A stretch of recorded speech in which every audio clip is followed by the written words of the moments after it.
sunbathing in the back of your car, which is also your home,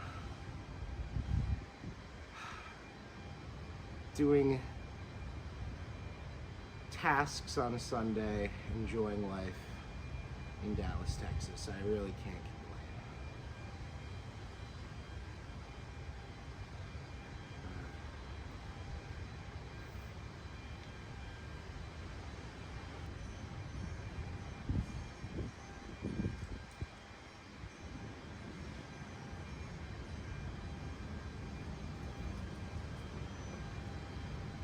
Oh, I really should one night.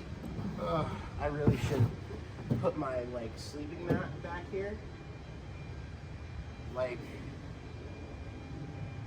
I could just move all of the containers into the car, and then I could put my sleeping mat out here and sleep in my sleeping bag, and I could sleep under the stars. I mean, as long as I have the tailgate open, you know.